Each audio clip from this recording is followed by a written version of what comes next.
Welcome to our program today. My name is William Hammons, and I want to thank you for joining us. Today, I have the opportunity of talking and having a conversation with Alameda County Supervisor Nate Miley. We want to welcome you to the show, Nate. Great for you to spend a few minutes with us, and we just want to talk to you about your position as the Supervisor, District 4. Just talk a little bit about some of the things that are going on in your district, and then we'll get into a few more specifics. Okay. Well, obviously the big thing throughout the county is the housing and homeless crisis. So we're working on that. Also have another big initiative dealing with illegal dumping throughout the region. And so that's another big concern of ours. We've been working with the cannabis industry to try to promote it and make sure it gets established, continuing to work with small local emerging businesses as well. Seniors, senior citizens, continues to be a passion of mine. So we're staying on top of that type of situation as well. And there are a few other things, but that kind of pretty much rounds it out, and just continue to be accessible and available to talk to people and try to have a bit of transparency as well. Absolutely. And homelessness is obviously a big issue here. Between 2015 and 17, the increase from 4,040 homeless to 5,629, that's 2017, that's old information. Here we are in 2020. So what do the numbers look like now, and what are some of the things that need to happen to kind of help reduce this problem? Yeah, so every 2 years we have a homeless count. It takes place all over the country.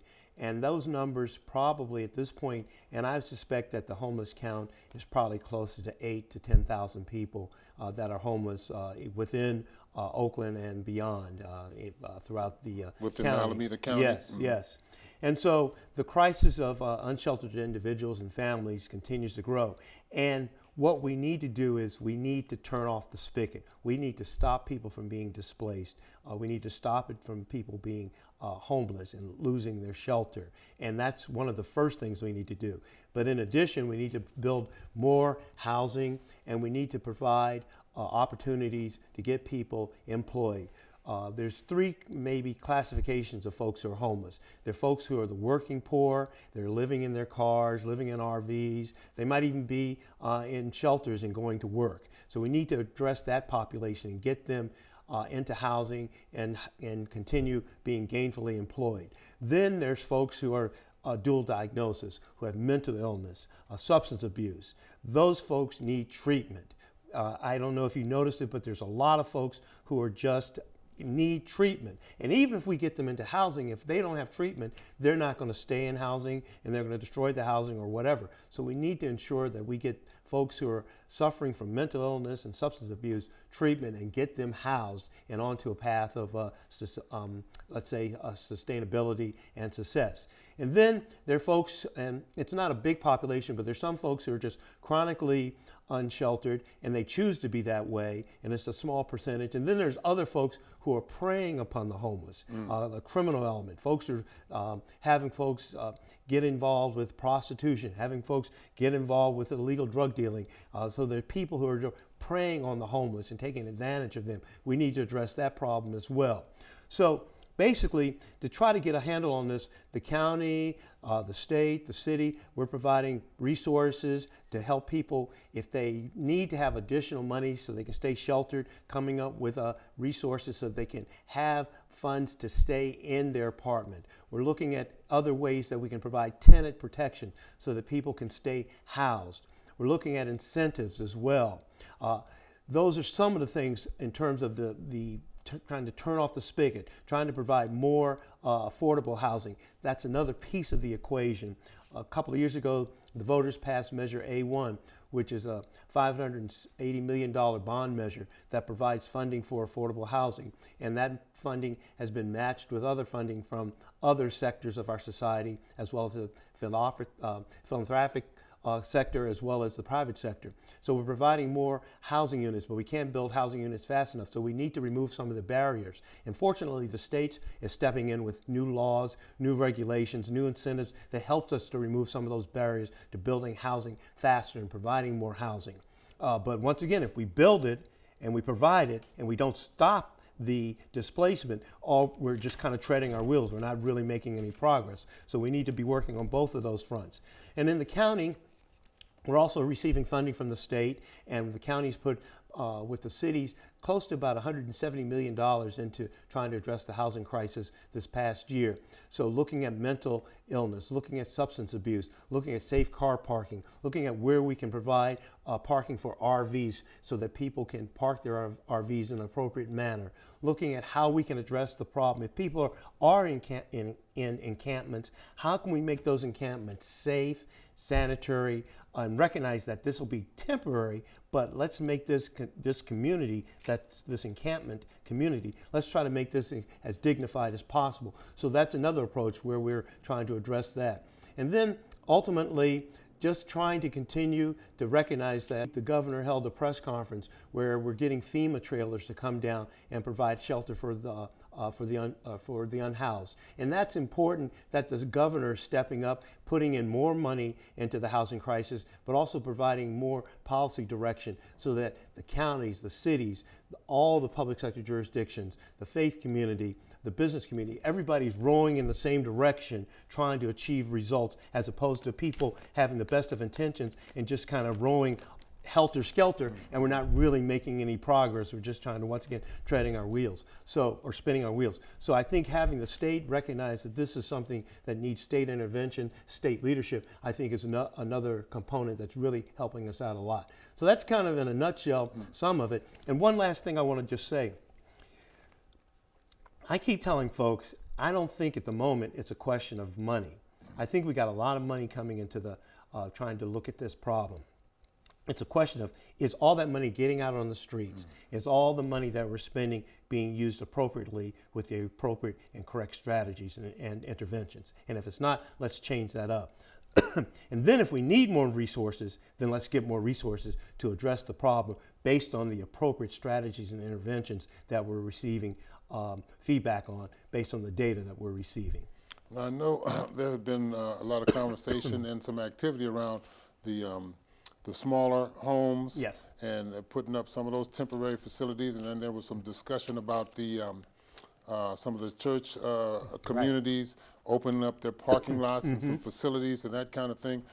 Is that making progress, and do you see that as one of the temporary, I guess, resolves? Yeah, definitely. The faith community and the counties, for instance, we share kind of a similar mission to work on providing services and support for vulnerable communities. So churches often have excess property. So providing that property for safe car parking or for RV parking, there's movements afoot to try to ensure that that can happen and have the resources and the services to bring to bear to assist people who are utilizing safe car or RV parking. So with the faith community. Also, the county, for instance, we've just approved a tiny home project at the First Presbyterian Church in Castro Valley, and they'll be building some tiny homes. And it took us, I mean, I wish it didn't take so long, but it took 3 years to get that approved, to get it through. And I don't think in the future it'll take that long, but because this was something new,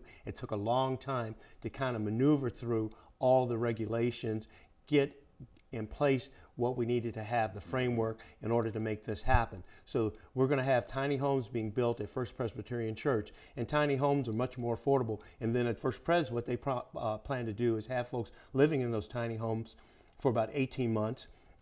The county will provide services, both have people assessed, employment services, other things, and then hopefully move those folks on to permanent housing. And First Pres, for instance, and it's good with other faith communities, is also a housing resource center for us. And we have other churches and faith communities that are providing showers and food and other types of services for the homeless. So we want to provide more resources so that the faith community can help us address this problem. It possibly will be a ballot measure in November, on the November ballot, where the county's looking to raise additional monies for homeless services. And I'm hoping that if that ballot measure is on the ballot, we carve out some type of funding for non-traditional service providers, which would be the faith community, so that the faith community can get some of those resources to help us address this problem. Now, one of the big issues is in finding locations and that kind of thing to house folks. People don't want homeless people living, next door to them and all that kind of stuff. I mean, how do we get people to, I don't know if it's more empathy or, that's a big issue. I don't want them over here by me. So how do you approach that? Yeah, fortunately, the state has enacted some new laws that will require a higher density, and it will remove some of the barriers and obstacles to building more housing and building denser housing. So that's one thing. And also the state enacted laws for accessory dwelling units in the past so that people can have additional dwelling units on their property to provide shelter for folks, whether it's individuals and or families. So I know the state's coming in with incentives as well as if counties and cities don't abide by some of these approaches, then we could be penalized and not receive the type of resources we need.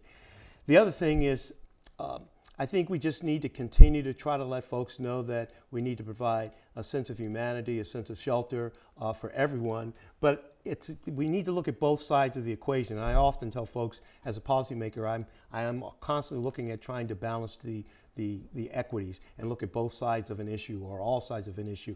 If I were an activist, then I could just look at one aspect of an issue. But because I have to look out for the public good, and the public good is everybody, there are places where maybe a navigation center, and that's something the county is opening up. We're opening up a navigation center on our Fairmont campus. But there might be places where certain types of density or certain types of facilities might not be appropriate for that particular community. So it doesn't mean that everybody who might be opposing something is NIMBY.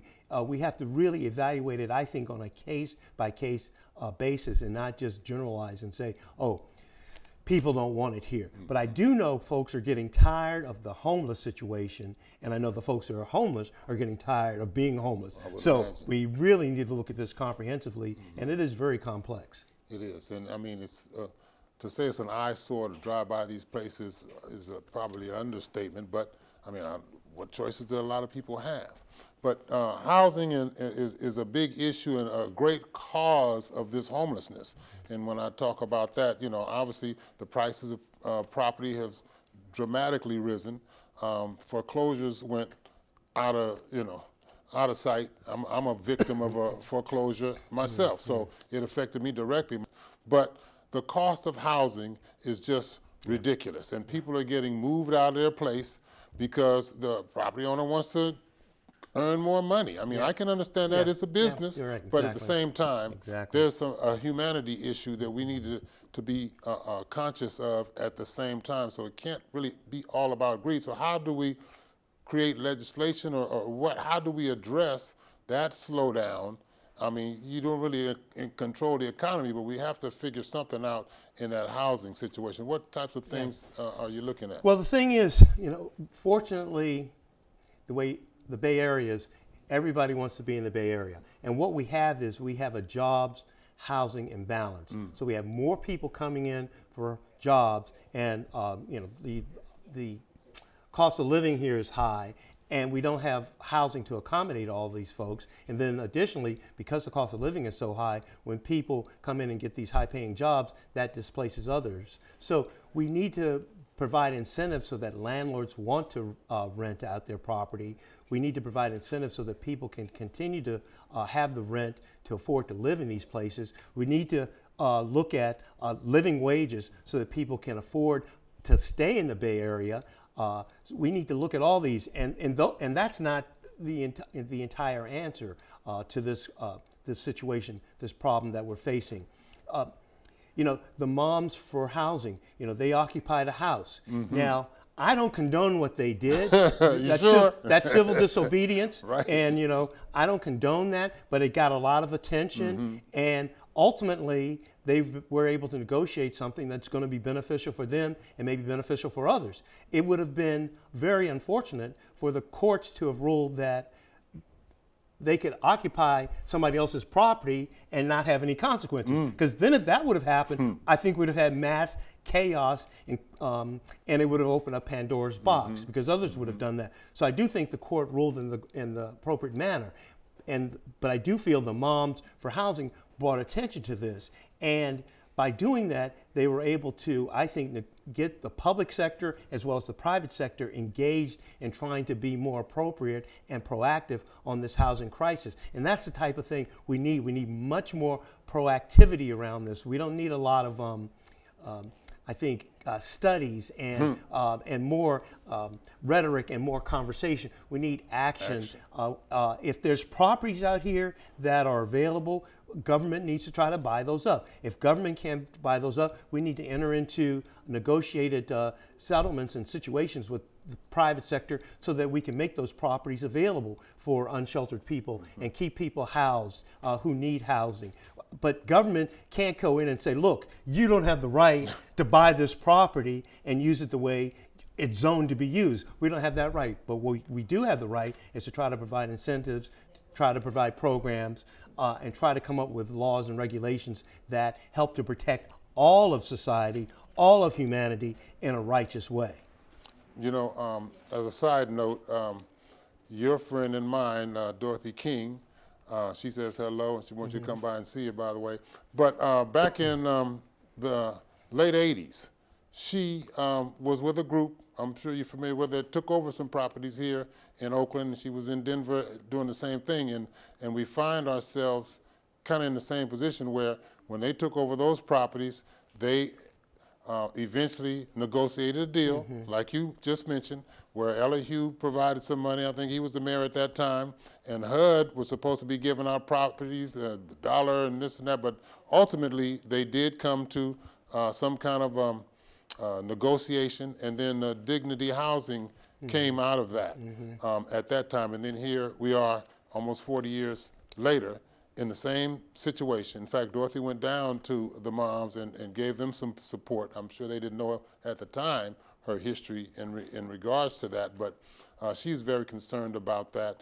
But you know, it's quite an effort that it's going to take to relieve this problem. I don't see the housing collapse showing up anytime soon per se. I mean, they're not going to go back down to $100,000 homes anymore. Oh, you know no. That's over with. So yeah. we've got to think of more creative ways that they're putting houses together. I know they're using shipping containers, different ways of creating houses. I know just around the corner here they did create another develop with cubicle type stacking in a shorter time to build a house and that kind of thing. So I see those are some of the areas that we're looking at.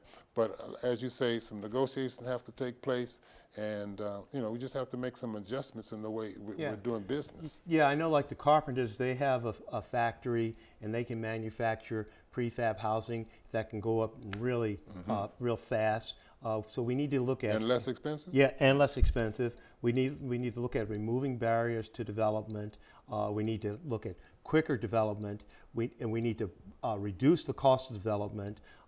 We need to look at where there's vacant properties. There's properties that have been sitting vacant. I know the city's imposed a tax on properties that remain vacant for so long.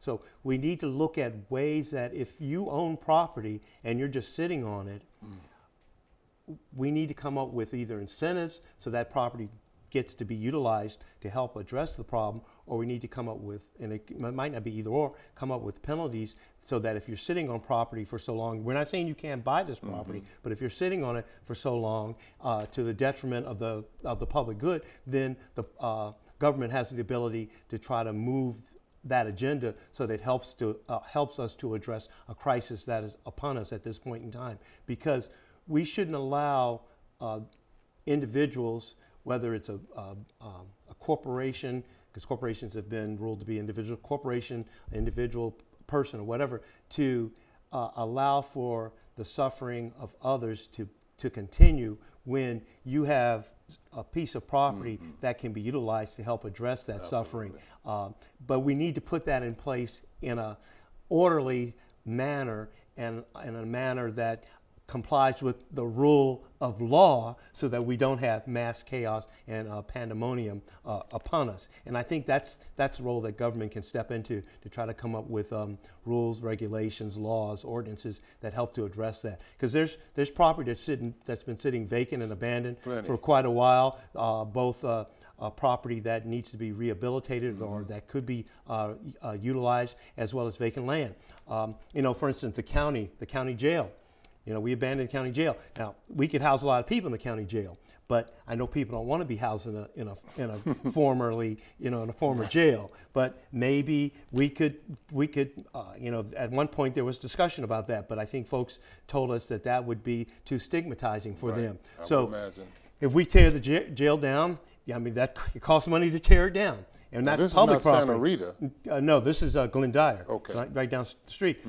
It costs money to tear it down, then we'd have to build it. So there's even public property that can be put to a more beneficial use in addition to the private sector property. But if, let's say, a public sector property might not be available to be used, let's say it's Glendyre, but we could use those same resources to put Glendyre back to use and use those resources to help support purchasing or remodeling or doing something in the private sector that's going to help address the problem. So, I guess I've said, it's complicated. I don't think there's one answer. I don't think there's a panacea. I think we have to be looking at this holistically. But as you said, properties are not going to get less expensive. And as long as we're living in the United States of America, in a democracy, in a capitalist society, we need to figure out how to maneuver in the constraints of our government and our society to achieve the better and the greater good.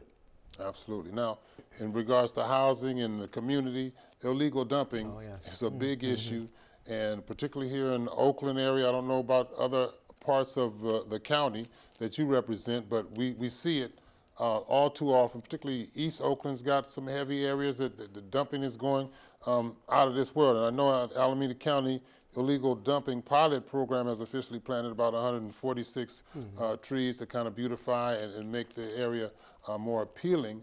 But what are some of the ways we can address this illegal dumping situation?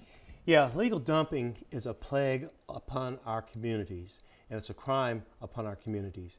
And illegal dumping knows no boundaries because people can, let's suppose we address it in Oakland effectively, they'll just go dump somewhere else. So a whole effort around illegal dumping needs to be comprehensive and statewide, because there are some areas that are more impacted by illegal dumping, but we find illegal dumping in the suburbs, we find it in rural ag communities, and we find it in the inner cities. So how can we address illegal dumping comprehensively statewide so that if you are dumping illegally, you're going to be sanctioned for that, whether or not you dump illegally in Oakland, in San Leandro, in the country, countryside, or wherever, you're going to be prosecuted and sanctioned for that. Because what's happening is people are getting away with illegal dumping. They know if they dump here, somebody's going to come pick it up. Right. And that just ain't right.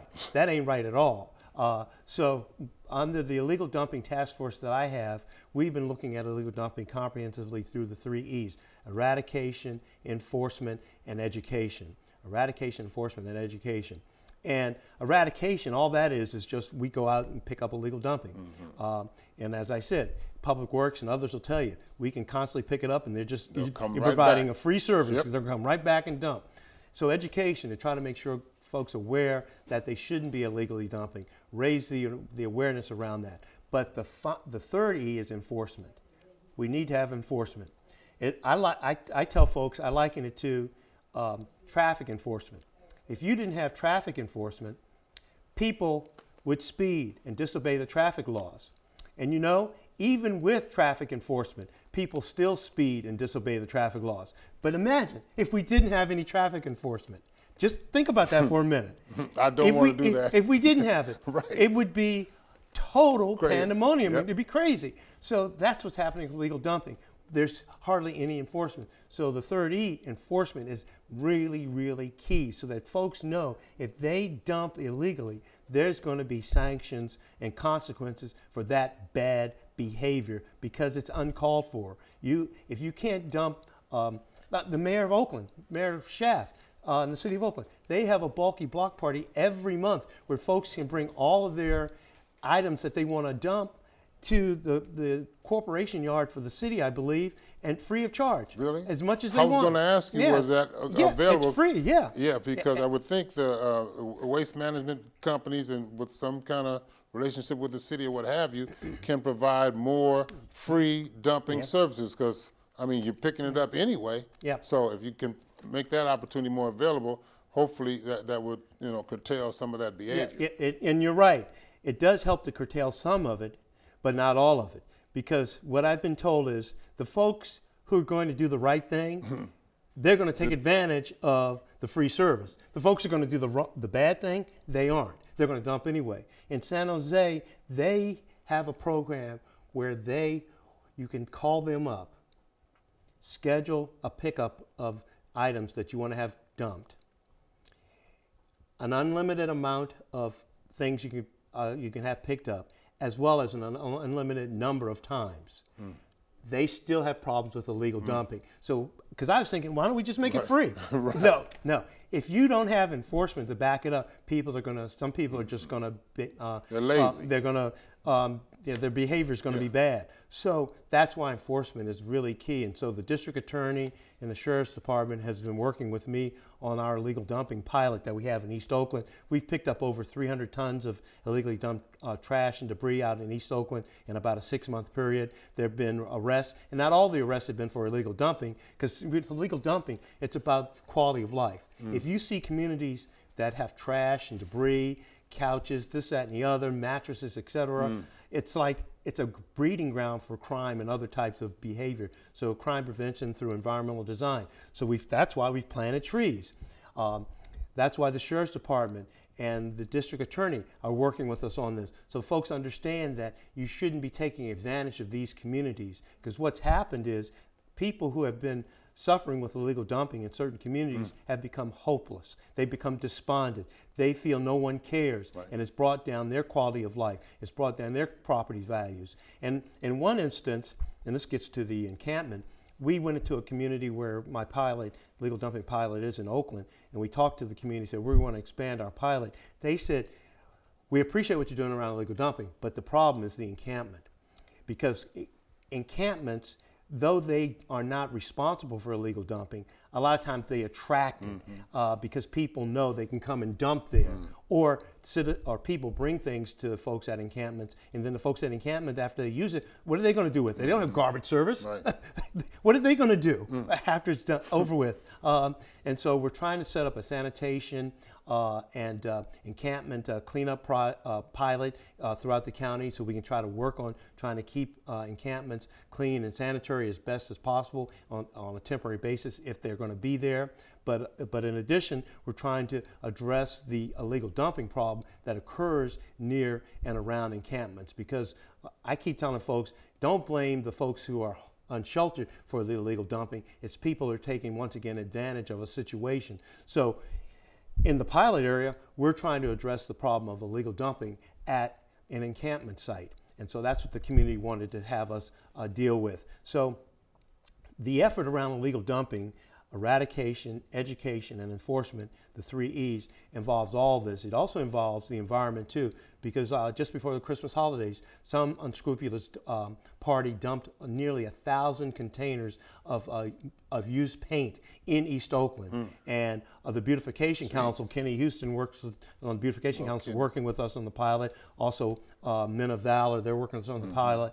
The Beautification Council, Kenny Houston, they got wind of this, got the fire department out, got the DA out, got the sheriff's department out, and they're doing an investigation to try to catch up with the party who dumped all this paint. Because if they hadn't caught it, the next day it rained, all that would have been down the drainage and into the waterways. So that's another good example of trying to stay on top of illegal dumping, but we're partnering with both the community, the private sector, AB&I, for instance, Argent, Aaron's Metals. We've got private sector partners that are going out helping us to pick up stuff, helping us plant the trees, like McGuire and Hester. They dug the holes for the trees. We're partnering, as I said, with the community-based organizations. We're partnering with the city and other jurisdictions. And my illegal dumping task force isn't just Oakland-centric. We have a pilot in Oakland, but we're dealing with illegal dumping and trying to look at best practices and solutions that other jurisdictions are putting forth throughout the state. We're working with Contra Costa. We've been out to Vallejo and talked to them. We've held at least a meeting in San Jose. In fact, this year on, I believe, April the 22nd and 23rd, we'll be holding our first statewide illegal dumping conference where we're going to be looking at eradication, enforcement, and education. We're going to be looking at the problem and looking at best practices, and we're going to be inviting in people from all over the state to bring forth what they've been confronted with around illegal dumping and what has worked from their perspective, whether it's law enforcement, whether it's public health, whether it's environmental health, whether it's a community, but trying to bring everybody together to focus on this, and then as a result of that, trying to move an agenda that gets the attention of folks in Sacramento to pass legislation and provide resources to address illegal dumping, not as a local issue, but as a statewide issue, similar to what the governor is doing with housing and homelessness, looking at this comprehensively throughout the state. Because in Contra Costa, they enacted a law to address illegal dumping. That was in unincorporated Contra Costa County. The illegal dumpers just went into the city of Richmond and dumped there. So that's why it's got to be statewide.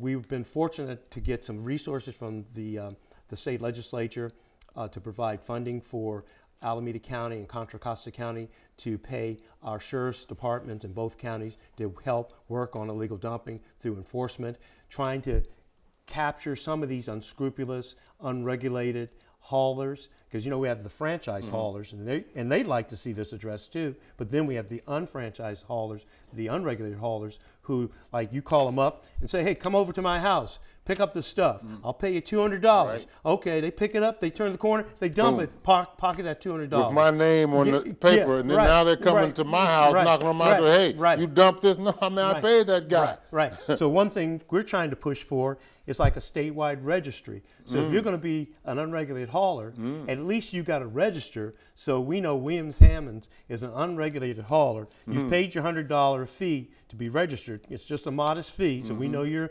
that. And then when you go to you come to my house to pick stuff up, I can say, "Oh, okay, yeah, you're registered, you're okay," and then I can pay you to take away my stuff. And then periodically, law enforcement will check to see, okay, William Hammons went to Nate Miley's place, picked up this stuff on July the 1st, and then we see that he took it to the Davis Street Transfer Station. They signed off on it, and this, what he picked up from Nate Miley's house was what he dumped there. And so there'll be a kind of a manifest that law enforcement will be able to really look at to make sure that unregulated haulers are doing the right thing because they've been registered and they have a manifest. And we're not looking to try to, police them or anything else. We're just making sure that they do the right thing when they pick up stuff from somebody's residency or some other place, and they dump it appropriately. Here we are in 2020, and so that means the census is time for the census now. So what? How important is that census? And I know it has an effect on money and different things, so you can explain that. And then there's some jobs and things related to that, and maybe you can give us some of that information as well. Yes, well, the 2020 census is upon us. Right now we're in kind of like the awareness phase of the census. People have begun to see advertisements on TV about the census is coming, the 2020 census. Very shortly in March, people will actually receive census information in the mail. And it's vitally important that everybody get counted.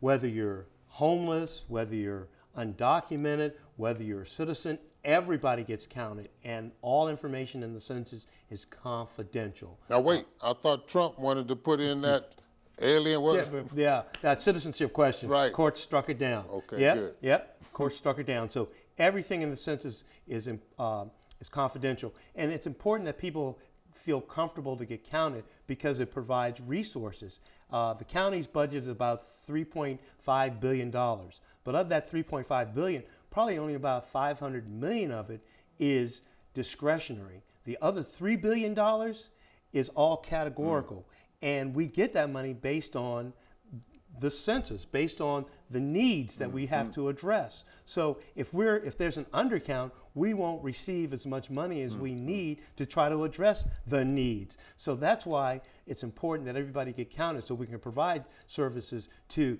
undocumented immigrants, so we can provide services to at-risk youth, foster kids, seniors, the formerly incarcerated, needy families, the homeless, etc. So it's important that everybody get counted. And so the county put about $1.5 million into developing our census program last year, and we have a staff who have been working on that with the public sector, with private sector, with the faith community, and everybody on trying to develop a complete count strategy for Alameda County, so everybody gets counted. Actually going to go out to the homeless encampments and count them as well. So we're in the awareness phase now, and then starting in February and March, there'll be a lot of outreach from all of the various organizations that receive grants to help us work on getting a complete count from targeted communities that we think might not get counted, like the homeless, like seniors, because like seniors might not get counted because most of the census, the preferable way for the census is going to be over the electronically. And some seniors might not feel comfortable doing that. So if we want to try to help them with that, and if they don't do it that way, then ultimately they can be get a paper copy and be counted that way. So there are like 2 or 3 different ways, actually 3, I think 3 different ways where you can be counted for the census, but the preferred way is electronically. So we're trying to work to ensure that there's a complete count, and that whole operation will go from like March until the end of May. And at the end of May, folks who haven't been counted, then there'll be enumerators, and the enumerators are hired by the census, and these jobs are $25 an hour. So if somebody's looking for a job, $25 an hour, you can be an enumerator. You'll go out and they'll have a list of folks who haven't been counted for the census, and you'll go to their door and you'll ask them to sign up, complete the paperwork for the census. So you'll have a list of households and places to go to. And so that's what the enumerators will be doing from roughly June throughout the summer of 2020. And then at the end of the year, the census will be certified.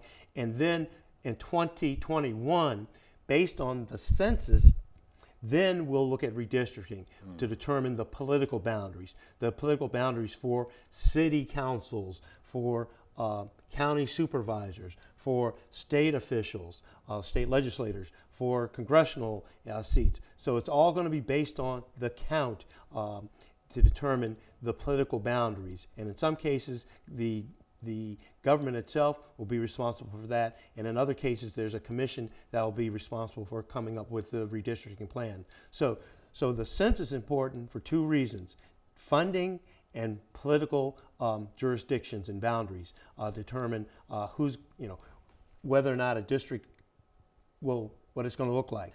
Let's suppose there are 400,000 folks in the city of Oakland, but only 200,000 get counted. Then Oakland's representation would be diminished because fewer people were counted. And in another district where they might have the same count, but it was an accurate count, would get more political clout and benefit because they had a more complete count. So it's important that everybody get counted so that you can have the type of representation and you can have the districts that you feel are politically correct and in your interest. So that's why the census is important. It happens every 10 years, and we're trying to do everything we can do to ensure that there is a complete count. Now, I want to ask you about this joy and justice movement. What is that all about? Is that something that you... Yeah, Joy and Justice is another one of my initiatives out of my office. We do a lot of things out of my office. I often tell people as an elected official, I could sit back and just be reactionary and let things come to me because we get a lot coming to us. But we also try to be proactive. And like around illegal dumping, that's something we're proactive on. But Joy and Justice is another one of those proactive sort of initiatives that I have that we launched last year. And Joy and Justice, it's all about ensuring that people get civically engaged. You know, democracy is not a spectator sport. Right. Get civically engaged. You can moan, you can groan, you can complain, but if you're not civically engaged, like let's say the moms were, even though right. I don't condone civil disobedience, but if you're not civically engaged, then it's sort of like the squeaky wheel won't get the grease. So Join Justice is trying to encourage people to be civically engaged. I don't care whether or not you're registered to vote, whether you're undocumented or whatever, get civically engaged. That's the first thing. Second thing is, if you can register to vote, get registered. We want to register people to vote. It's, people died for the right to vote. So get registered. Then finally, if you are registered to vote, vote. Because if you don't vote, elections have consequences. And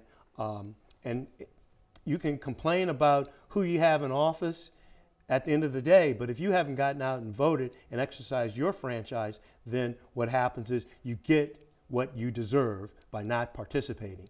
And I tell folks, even if you can't vote, still get civically engaged, because your voice has meaning and can be recognized, and it might sway the thinking of those who are going to be going to the polls to vote in terms of how they vote. So Join Justice is all about everybody playing their role, everybody being involved, and everybody understanding that to make a democracy work, we all have to play a part and not sit back and just let the world, go around and not get engaged. And it doesn't mean we're always going to agree.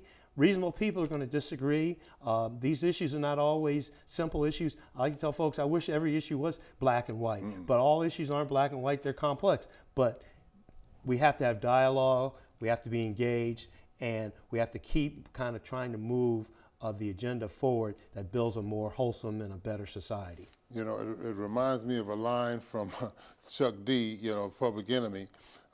You don't matter and they don't mind. Yeah. So if you don't matter, the other people, they'll go ahead and do their business, and oh well, you're just going to suffer the consequences of whatever we decide because you didn't want to vote. So we do encourage folks to get out there, register, and vote. It's not enough to register; you have to vote. So as we get toward the end here, there's some senior citizen, senior programming that you have coming up, and I know you have a Healthy Living Festival that's coming up, and one of the reasons we're interested in that, we are working on a senior television program over here. So we'll be going to do some programming with some seniors and whatnot, and so we'd like to hear what you have coming up with your Healthy Living Festival, and we'd like to be involved with it. So talk to us about what you have going on there. Well, that's another one of the things that I have a lot of joy in is older adults. I've been working with senior citizens, older adults, since 1986. I'm actually now the president of the United Seniors of Oakland and Alameda County, which started in 1986, and I've been with the organization since it started. I haven't always been the president. I had to earn that right. I had to become a senior to earn that right. Right. Yeah, because the president of the organization close. That's right, has to be a senior. And I always tell young people, we all want to become seniors, That's right. And then if you become a senior, you want to have the ability to live with dignity and age gracefully. Absolutely. And in our society, we don't always respect older people and older adults. And so the United Seniors is all about building the quality of life of older adults and trying to make sure people value that. And with more people, the aging tsunami is upon us. So with more people, both in our country and throughout the world becoming older adults, we need to be working to ensure that we value older adults. So the Healthy Living Festival, it's all about, we have about 100 exhibitors that come every year. This will be our 17th year. It's hosted at the Oakland Zoo, provide information, health screenings, other things. We provide a nutritious lunch that day. We provide exercise so that seniors can get out, walk around, line dancing, Tai Chi, other forms of exercising as well. And then we provide entertainment. The Bay Area the West Coast Blues Society, they perform there. And it's just a festive day for older adults. And we also provide civic and political awareness. So, we've had seniors get involved in signing postcards to bring awareness about the need for more funding for Meals on Wheels, or to protect seniors for pedestrian safety, or for the 2020 census. So we get seniors civically engaged. Now, we don't force seniors to do anything, but if they come, they've got an opportunity to do any or all of this at the Healthy Living Festival. So we definitely would be very honored to come back and talk more about seniors, to have you there to film and talk to seniors as well. Because I said, seniors are a passion of mine.